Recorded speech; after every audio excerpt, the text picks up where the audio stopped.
Michael, Good na so, ako. did you always want to be dancers?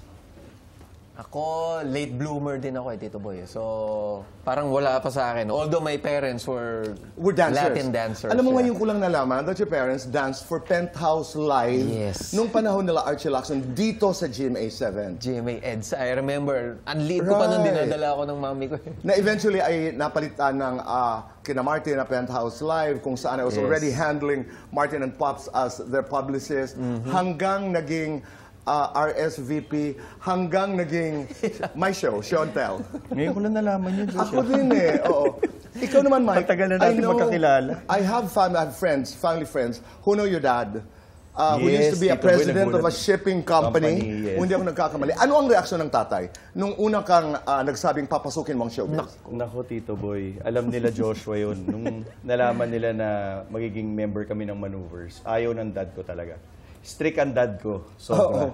Even nung naging artista ako, nung naging part na ako ng TGIS, ayaw niya talaga. Hindi kita pinag-aral sa ganitong eskwelahan. Parang pelikula, di ba? Okay. Para lang maging dancer. Or ano. Ano yung pivot? Saan nagbago ang kanyang isipan? Ayun, nakita niya, siyempre, naging independent na ako. Nakita naman niya na yung, nung naging TGIS ako, actually, nung Maneuvers pa lang, nakita naman niya na masaya ako, alam mo yun, I mean, Okay. lalo na naging artista ako, nakikita niya na, siyempre, kumikita na ako. Wala akong... And talking about kita, during that time, pwede ka nang mabuhay bilang dancer. Malaki ang kita niyo nun?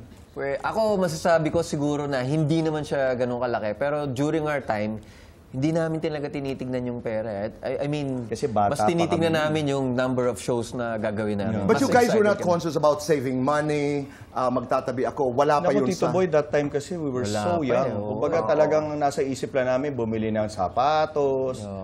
Nung artista ako, kotse, alam mo yung palit ng mag, sound set Sound system. Okay. But you So, guys were talaga. being managed by one of the best management houses in the country. Sila Angeli, ang Genesis, right? Yes, Maneuvers Manila was Genesis, represented by Genesis. At ibang palakad, did you have rules? Bawal magpuyat, bawal makita kung tsaka saan-saan. Yung May image, mga bawal. yung image. The image was Yeah, very we important. really have to Yes. take care of our image, yung reputation and everything.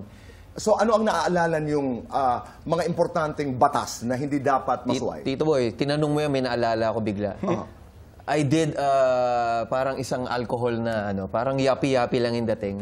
And then they Commercial? went direct to me. So, ginawa ko yung project, tapos nalaman ni Madam Jel, talagang nagalit siya. At first, hindi ko talaga Okay. maintindihan bakit eh.